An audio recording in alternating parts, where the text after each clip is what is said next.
You might find the odd financial advisor that would walk in this way, but I know many people who have never gotten advice this way, which is simply run your home and your dough like a biblical boss. Steven, I was up quite late last night because I, Oh, I know I, why. Can I guess? yeah, Because Texas Tech was making it happen?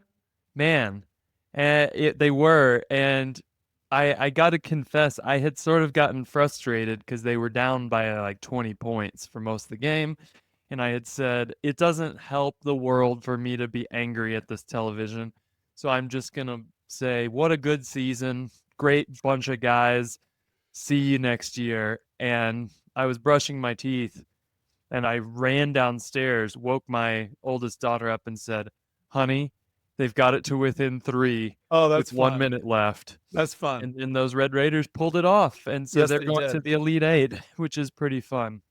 Uh, being it's a little embarrassing that you talk about that you're up into the wee hours because I'm 2 hours later than you, and my wife was well gone.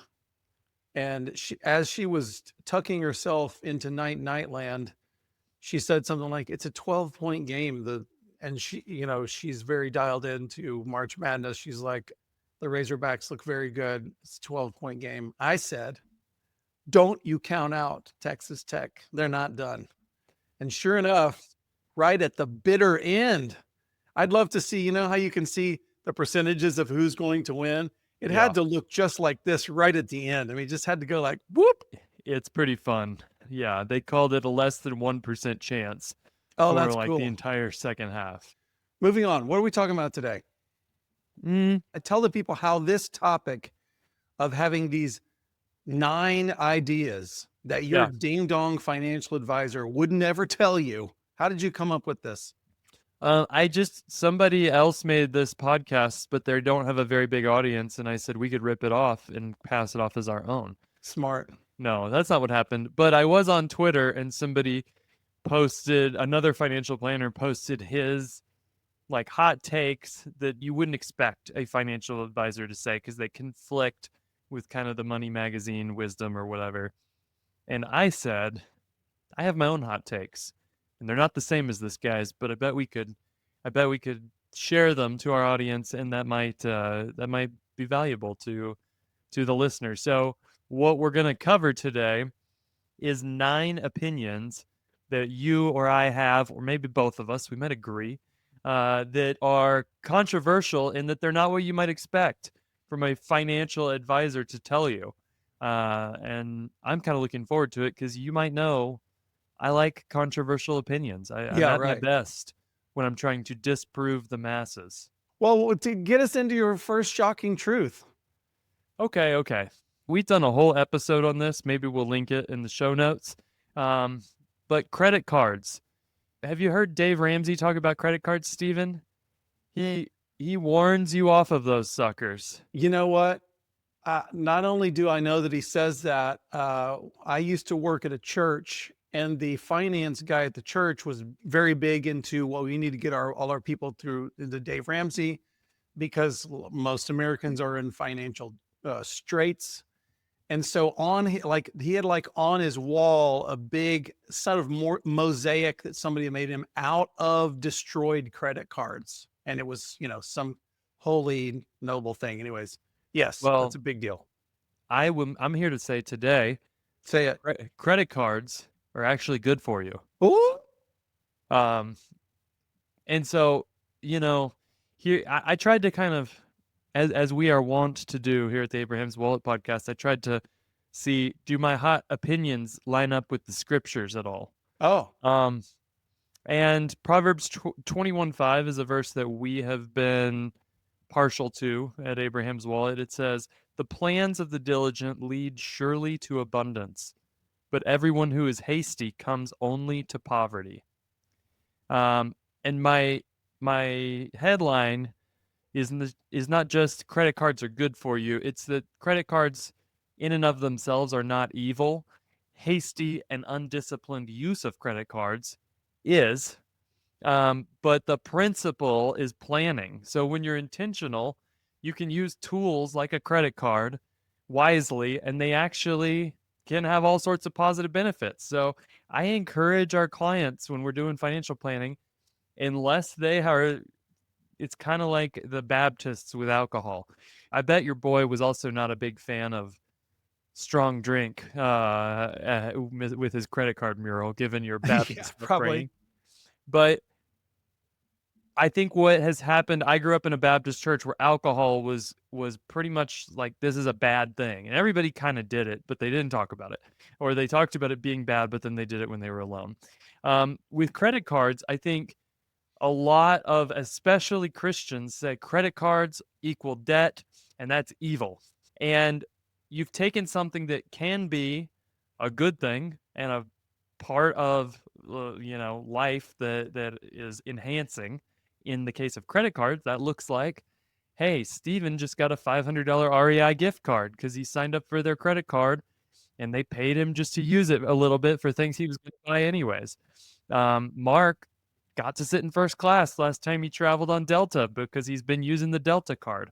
But I would say if you're somebody who has fallen into the trap of credit cards, which is again going back to Proverbs 21:5, hasty purchasing of things that you haven't actually mapped out, planned for, and been able to afford, then credit cards, not themselves, but the tool, have allowed you to do things that are truly dumb, evil, etc. But the credit card itself still gave you rewards even when you made those dumb Right. choices. So as long as you're not going to use the tool to make dumb decisions, you can actually come out with all sorts of rewards. And if you're smarter than the average American, which is not that hard to do if you're a listener to this podcast, True. uh, I'm going to say, why not get paid when you buy groceries? Why not get some cash back or some free gasoline or travel? Yeah. It's like slamming yourself in the knee with a hammer and then declaring that hammers are dangerous. It's your self-control that's the problem. I actually thought of this week because we're doing some finagling with credit cards. We closed down a couple, and I've just gotten a couple of new ones. And I don't know if you've seen in my closet, I have this filing cabinet system of credit cards. I probably have 15 credit cards that are open right now. And I wonder if our people, maybe this is just something to do on but I've thought this would be a interesting episode to like walk through all of my credit cards. Why do I have each one of them? What the credit line is, how much credit I walk around with in my pocket every day. It's got to be hundreds of thousands of dollars that I could spend if I was an idiot. But the whole magic of it is not spending that money and being Yeah. shrewd about it. Anyhow, So, yeah, and even if I don't know if you followed it with the new administration, they've talked about getting rid of credit card interest above a certain point. And at first I was like, oh, that'd be great. And somebody told me, I read a study that showed how much that would actually limit capital for lower income, lower credit score people. There are people who use credit cards, even with their crazy high interest rates, to make purchases for their businesses, and they need them and things like that. But even if all the rewards didn't exist that we have talked about on the show before, there's benefits to credit cards. Like last time I rented a car with my American Express card, they covered all the insurance, and that's not true of if I had used a debit card to rent the car. There's fraud protection. I've been alerted to fraud with my credit card. There's lots of benefits to using them. So if you're somebody who's on top of your budget and spending, I don't see really any reason why you wouldn't use a credit card. all right, here's another money truth for you that I believe losing some money is good and even desirable. There, I said it. The plan is not, and our goal is not that every single thing that we do is going to turn up roses. Everything you invest in is going to be a winner. Every outlay of cash for every business startup, it's all going to win. Uh, that's probably what you think in your mind when you go, well, we're going to do this investment. I hope it works. Well, of course, we're all trying to be wise and shrewd and hope that it works. But I'm here to tell you, in the name of God, that his diet for your life will include suffering and it'll include failure, probably in all five capitals. So I'm telling you this because if you've tasted a little failure, as we have, You can get down on yourself and feel like a loser, or I can't take another chance again. And fear takes over because you've been through some financial trauma or whatever. I'm just telling you that not only is it acceptable, that it's part of God's plan. Proverbs 24:16, for the righteous falls 7 times and rises again, but the wicked stumble in times of calamity. Obviously, there's a truth being taught there, which is if you can learn to go through trouble, if a believer has faith in the midst of trouble, God's going to be good to me. The future is going to be good. We rise again out of calamity as opposed to just like falling on our face in despair. And I've got to throw this out. There's so many verses like this in the Bible, but you've heard James chapter 1. Consider it pure joy, brothers and sisters, whenever you face trials of many kinds, because you know that the testing of your faith produces perseverance and it ends up in maturity. So having your faith tested, whether it's financially, intellectually, physically, relationally, or spiritually, don't freak out when trouble comes. Matter of fact, uh, if you can be somebody who watches over that kind of trouble happening for your children, you'll set them up for great success as you make disciples in them and they face failure, whether it's financial failure or failure in a relationship, whatever. You look them in the eye, you make a fist and you say, we can go past this. God is going to be good no matter what. And we're going to be here for you and we're going to keep going. It's part of God's fertilizer for the soul. And we've got to stop the American thing that goes, oh, I'm a loser, everything doesn't work, and go, no, there's hope. This is actually part of God's plan. Yeah, that's good. We've been reading Ecclesiastes in our pre-dinner scripture Mm, time as a family. We just got to chapter 11, which is one of your favorite verses that says, cast your bread upon the waters. And the idea is spread things out because the design of the world is that not every single investment you make is going to be a banger. yeah, Like you're going to have wins and losses. We've talked about this a bunch. yeah, Even the best venture capitalists in the world hope to have 1 out of 10 of their investments be a home run. They usually say 1 out of 10 will be a home run. Another 1 or 2 out of 10 will maybe give us our money back, and the rest will be a total loss. And they still make money hand over fist. right. So losing money, if you only are willing to do things that can't lose, Yes, you will be poor. that's right. Okay, here's one. I'm gonna combine a couple, but my headline is cars are not a waste of money. Fancy cars are not a waste of money. Um, and kind of more broadly, you've heard it said that buying experiences, that's where you should spend your money. That's the secret to fulfillment with spending is don't spend on things, spend on experiences. And I'm here to say sometimes it's actually not just okay, but even good and fulfilling to spend on stuff. All Um, right, let's hear how, it. how does that hit you? I'm interested. I'm interested in you making this case.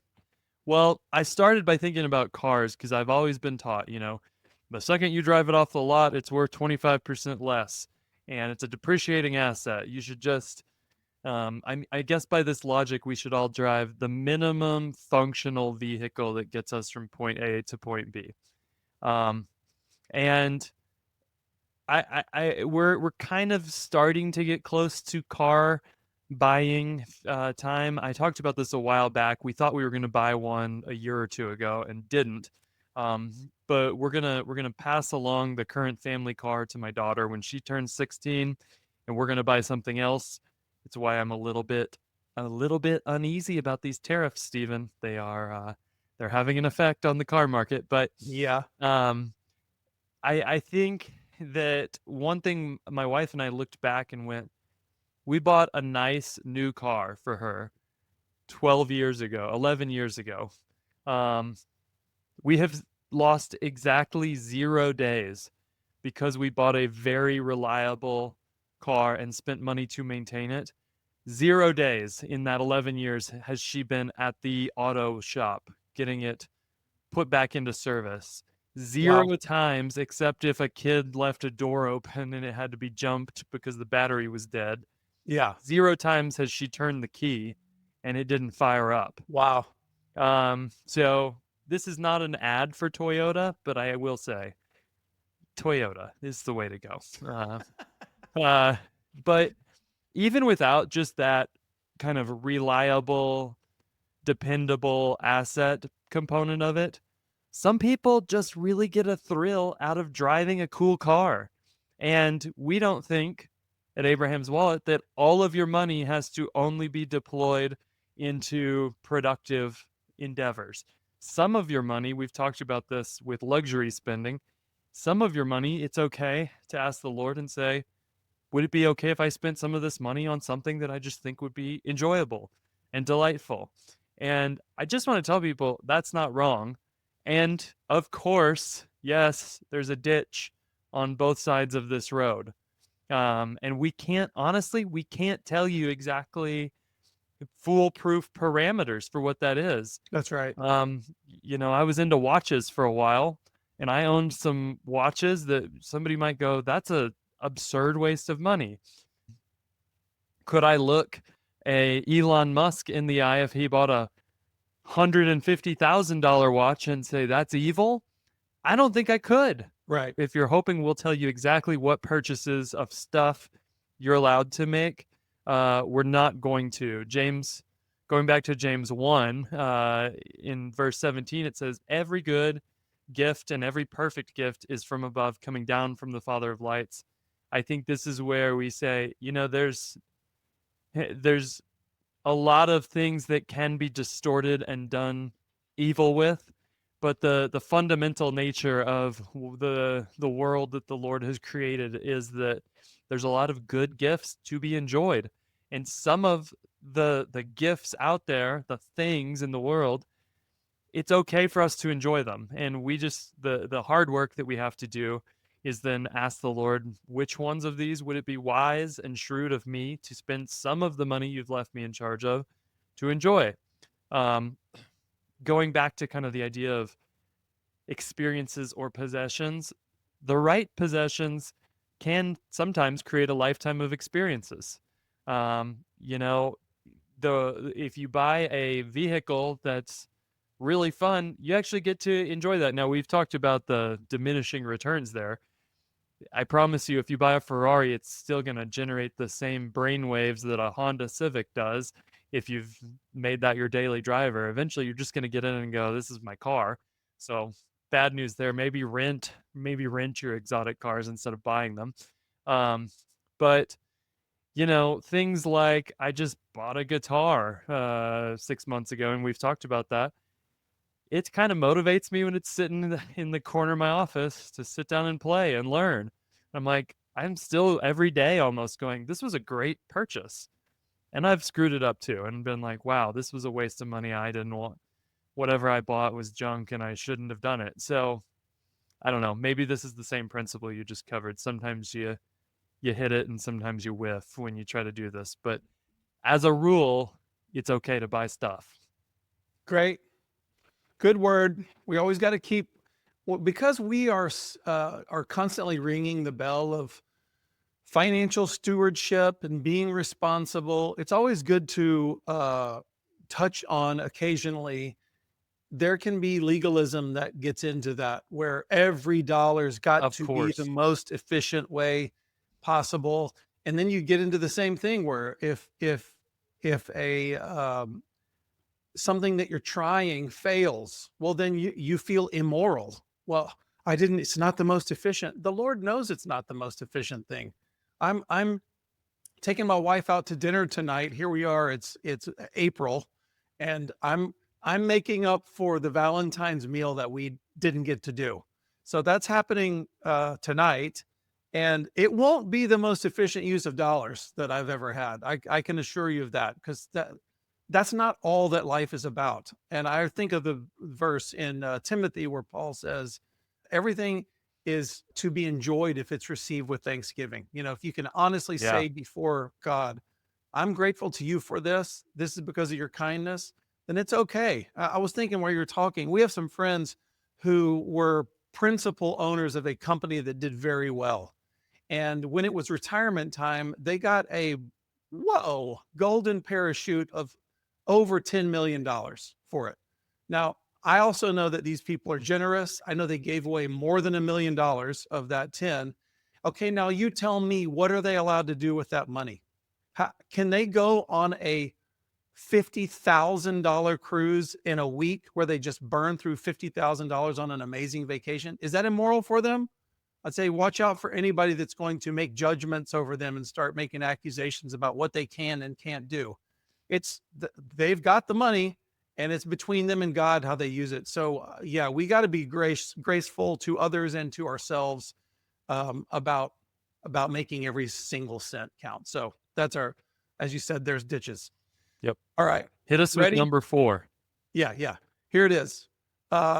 This is just something I always think of. I hear young people talking about not having the money to get married or not having the money to have children.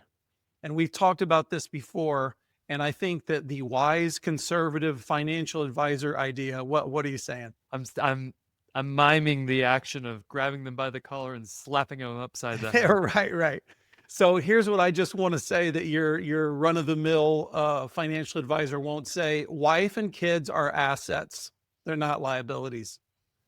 Proverbs 31:10. Ever heard of this, Jim? An excellent wife who can find? She is worth far more than precious jewels and rubies.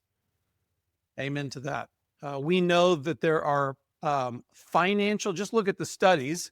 There's financial benefits of being married. You'll earn more, you'll save more, you'll have a better quality of life if you attach yourself to a woman and feel the godly responsibility of, okay, this is real. I'm not in playland anymore. I can't do video games all day. I got to have a life here. Let's go. And not to mention the fact that she in herself is worth more than rubies. Why wouldn't you want to connect your life to that? Secondly, a favorite verse around here, Proverbs 1:27 says, children are a heritage or a treasure from the Lord. Offspring are a reward from him.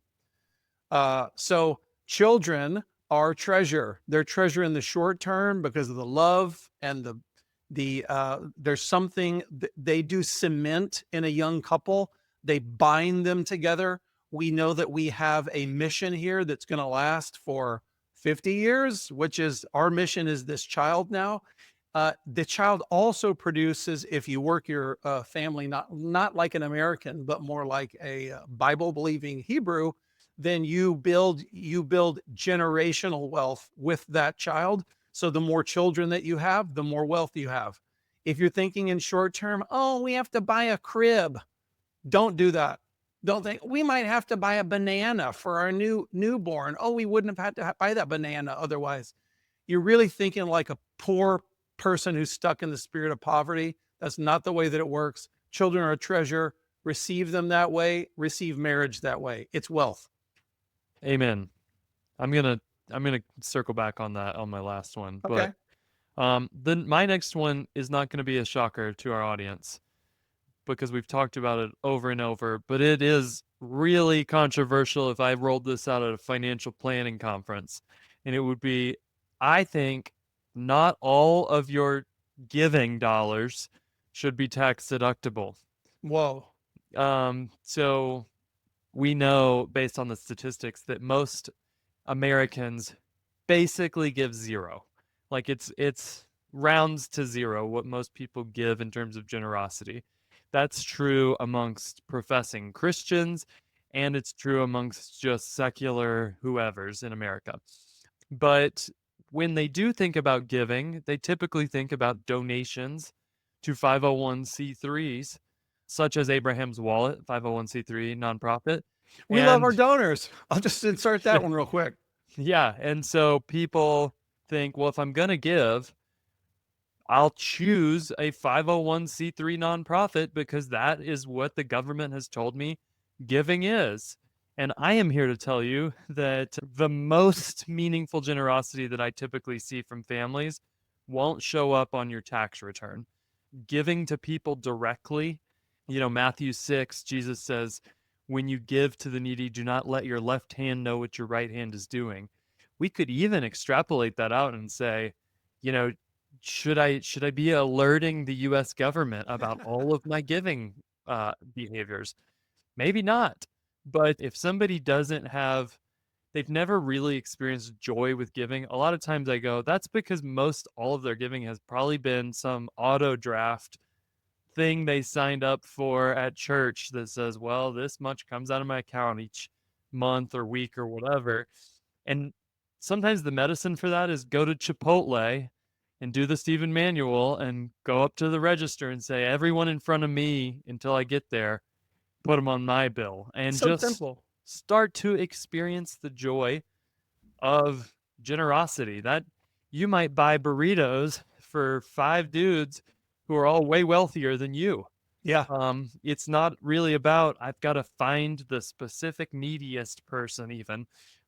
It's just starting to flex the muscle, and I could talk about this for an hour, but the point is, if you just want a practical tip, put something in your budget for giving away money that is no strings attached. You can call it cash. It doesn't have to be cash, but giving to just when the spirit moves. And if you have never done this and you want to start with $20 a month, that's fine with me. Just start to do it. Let your kids participate in it if you have kids and see what happens. I think this will be really healthy for your family. That's great. Love it. I'm going to move right on. Um, you might find the odd financial advisor that would walk in this way if they're like a trust kind of a person. But I know many people who have never gotten advice this way, which is simply plant trees whose shade you'll never enjoy. So do things with your money that will bring zero benefit to you personally. And that's certainly a follow up on giving. It's how God wants us to be wired. But the first giving that you're supposed to do in your life is to your own family. So we love Proverbs 13:22. A good person leaves an inheritance for their children's children. That verse is on my living room wall. Um, a godly person will be thinking about their children's children. Will I ever experience the benefit of these dollars? No, except for the satisfaction that I'm giving money to my children's children. And I know that it's going to grow and grow and grow between now and then. Uh, there's another verse I love, Deuteronomy 6. The words that I command you today shall be on your heart. You shall teach them diligently to your children, and you shall talk about them when you sit in your house and when you walk by the way and when you lie down and when you rise. The idea is that passing something down to the next generation is a vital, lifelong responsibility. We believe that happens in 5 capitals. If it's true of faith that I'm supposed to pass down to them, then I'm supposed to pass down money as well. Last one, this one puts a point on it so well. Paul says this in 2 Corinthians 12:14. He says, what I want is not your possessions, but you. After all, children should not have to save up for their parents, but parents for their children. There is something that is nobly humanitarian about giving money to your future generations that, scripturally speaking, is more noble and more holy than handing it out to strangers. This is why you and I can't understand the Warren Buffett idea, which is to keep most of his wealth away from his own children. Well, and then the answer is because he hasn't trained his children to handle that wealth. But the idea scripturally is I'm going to push this money down the road. I'm never going to touch it. That we've all heard of the stories of grandpa planting the tree and saying the shade of this tree I will never enjoy, because he's thinking long term about the generations. That's how we're supposed to think about our money. Yeah, and I'll just tell you, there's this progression that I see with people when they think about multi-generational money, but I think it starts with the typical American vision, which is children are like you said, they're not an asset, they're a cost center. My responsibility is to fund their basic, needs, food and shelter, until they turn 18, And then I get to just blow the rest of my money on me. And if there's some left over, I'm gonna pat myself on the back if I'm still capable of doing so on my deathbed and think I left them a little bit of money. That's like starting point for most Americans. And then they start going, well, what if I did some giving to my generations, but it's still, I'm going to give to things that I can see and experience. I hear clients all the time tell me, I want to give with a warm hand, not a cold one, meaning I don't want all my money to be passed in as an inheritance. I'd like to see them using it. And that's great. And I like it because it's starting to move in the right direction, but it's also still sort of consumption. It's like it would give me I would be able to get some benefit out of my money because I can see them enjoying it and they probably are even going to go, "Thank you so much, dad or grandpa." Um so it's still kind of self-centered. And the real my hot take is if you don't do things with your money that you will never see any personal fruit or benefit from, but that you're planting seeds that are way the heck out in the future, then if you don't ever do stuff like that and you talk about multi generational wealth and all that, you're mostly kind of a faker. Because, you're really talking about multi generational, but you're only doing things that you get to enjoy, even if that enjoyment is just like the praise and thanks of your next generation. So I'm all about how can we think about our grandchildren's children who we have really no hope of meeting and doing things that will change their story. That's great. um I like that one a lot, Steve. Okay, here's a quick one. Home ownership is not a great goal. Oh, Right now, owning a home is kind of equal to success in American culture. It's one of the definitions. It's the suburban dream. I bought myself a home, and I'm going to pay it off. And in reality, renting your space can be the smarter and more flexible option depending on what you're up to in life. Stephen, you've worked in the business of getting people loans, but every time you buy or sell a house, you shell out a chunk of money for financing costs. You shell out usually some money to an agent who yep. helps you buy and sell. There's moving expenses. So if you're not going to stay put for a while, or if you're not sure if you're going to stay put for a while, buying a home because you think that's the financially smart thing to do can actually lose you a ton of money Right. over renting. Similarly, if you buy a house and your mortgage payment's going to be $3,000 a month and you have only $3,000 a month to spend on housing, I have bad news for you. When you buy a house, lots of things go wrong and break, and it's whatever your mortgage and tax and insurance payment is, that is not your whole cost. Yep. So you might do better in that case to rent a house for $3,000, because in that case, when the oven breaks, that's not your problem. Call That's the right. landlord; they'll put a new oven in. Hebrews 13:14 says, "Here we have no lasting city, but we seek the city that is to come." And the only reason I bring that verse up is because I do think some of us have this kind of idyllic vision that our piece of land is just super special. And there is truth to the fact that like God cares about land, and there's pieces of land he does care about. But I also think sometimes we get a little bit too precious about our little chunk of the earth that we are building a house on. And I think that sometimes, not always, I'm not anti buying a house, but sometimes the answer is let's maintain ultimate flexibility and not tie ourselves into a particular house that could end up being a pretty big financial stress. Good. All right. Here's my last one. I grew up in a time where my boomer parents absolutely bootstrapped their lives, grew up poor and struggling. And when they were saving up money and living below their means, the kind of rule of thumb for the way that you talk to your children about money was you taught them to be conservative You never let on what your savings was. You made them all think that this is all we've got, kids. And if whatever you've got saved in the, you never shared that with the kids. We had a neighbor down the street who famously lived like they were in utter poverty. And when I was like in college, my parents said, "Oh no, they're millionaires." They're what? I'd seen the way that the kids had dressed and how bad their shoes were in school.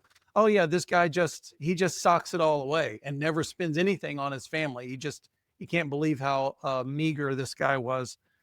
Um, that was the kind of concept, is that you tell the kids, we don't have much, we're going to be conservative, because by doing this, you train them to live frugally. There's some value in that. Turn off the lights when you leave the room. Okay, I get all of that.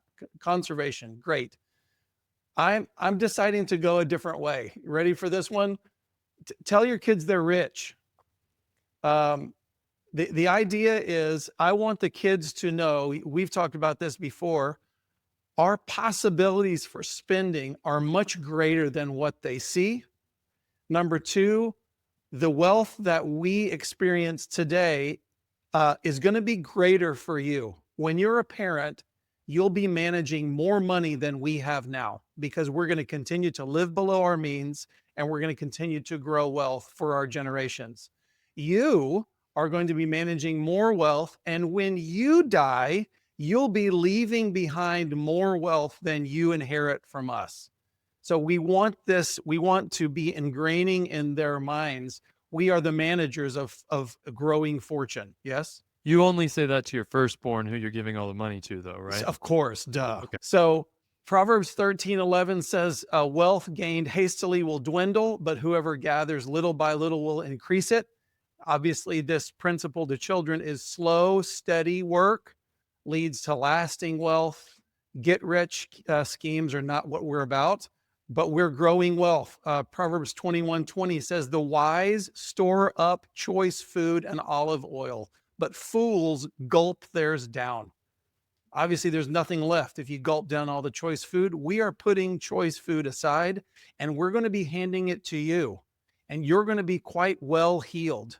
And if you wanted to blow, if you didn't have any self-control, which is my job to train in them before they leave my leadership, if they didn't have any self-control and they wanted to blow it all on Ferraris, they could do it.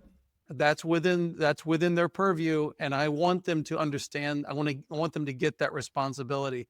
I have to throw in here that there are Bible stories that are supposed to be teaching us this principle. There's the prodigal son. He had riches, like a lot of money at his disposal, and we're supposed to know the story of the prodigal son and go, kids, that's not the way that we're supposed to live. That's not how we honor God. That's not how we honor our family. There is the story of Esau selling his birthright. We're talking about what he sold that was his ticket. His birthright was his golden ticket to multi-generational wealth that he would be stewarding. And he just kind of shrugged his shoulders, going, I want to feel good today. And we need to be teaching our children that's not what we do. I want you to want the responsibility of multi-generational wealth. I want you to feel the responsibility. As our children, I'm sure it's true with you too, Mark, as our children walk around life, they have friends that don't have financial options. Our family does. We do have financial options. I attribute that to mostly my parents and the fact that what they've given us and what we've been able to build on, we have financial options. A lot of kids around them don't. They know that we have more money than we spend. They know that we could upgrade, cars this month if we wanted to. And I want them to know that. I want them to know, here's what our family's bottom line is. Our net worth grows and grows and grows as we live below our means. And you're going to have that someday. And I want them to feel the restraint, the godly restraint that comes with knowing we're not spending everything that we have. We're managing wealth, and you too are managers of wealth in your tiny way now, and someday in large ways. Yeah, that's awesome. I totally agree. I can't really reveal it yet on the podcast, but you and I were both looking at one of our listeners has created just a rock and roll review of the year that he shared with his family, and we even asked if he would come on and talk about it here on the podcast. So that might be coming soon. But one of the things that they talked about is here's how much we spent, here's how much our family's wealth grew. So they're kind of taking the goals summit that you and I have always done with our wives and expanding it out to being a multi-generational project, and I think it's great. So I won't even say their name until they're given us permission to do so, but I'm excited to hear I more. can't wait. I'm hoping that they're going to say yes. I can't wait to share that with our audience. Yeah. My last one is really along the same lines, but when we started this thing, I think Mr. Money Mustache was one of our we were like, wow, that guy is really writing about personal finance in a way that's fun. And we got pretty motivated, both you and I, Stephen, by like, this guy has some ideas on, Yeah. if you just don't spend like a normal American, you don't have to work nearly as much. Like your money can do all these cool things. And I think a lot of people, the movement is called FIRE. You've heard of the FIRE movement, right? I Um, have a little bit. I don't know much about it. and it was real big 10 years ago, and it's still not infrequent that somebody shows up at my virtual doorstep as a financial planner, and their main goal is FIRE. It stands for Financial Independence Retire Early. I want to just stuff it away so that I can get out of this cruddy job that I have to go to every day. And my hot take here is that FIRE is a self centered and ultimately empty goal. And it's because it ends with you. And like you were just saying, Stephen, kingdom minded wealth keeps going long after you're gone, and you're not the main character in the story. You're just a point in a river that is a lot. It's going to keep flowing behind you and in front of you.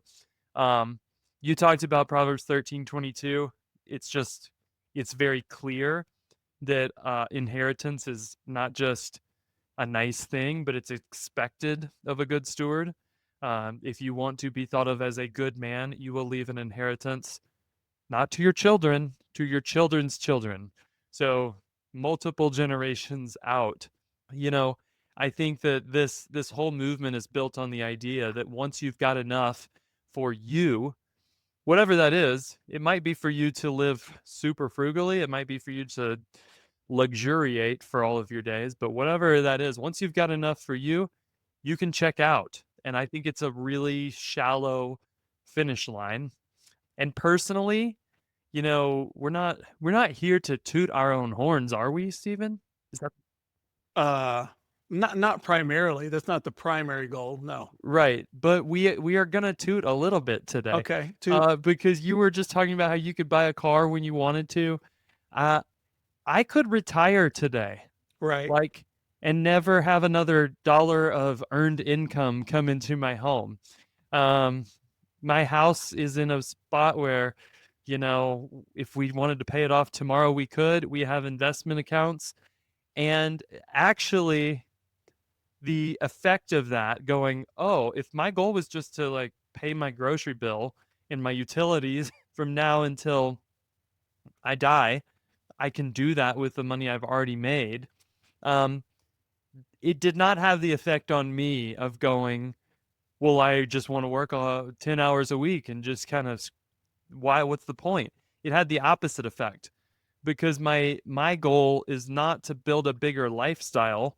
It's actually super fun to think about all the ways we can advance the kind of kingdom of God through the multi-generational family vision now.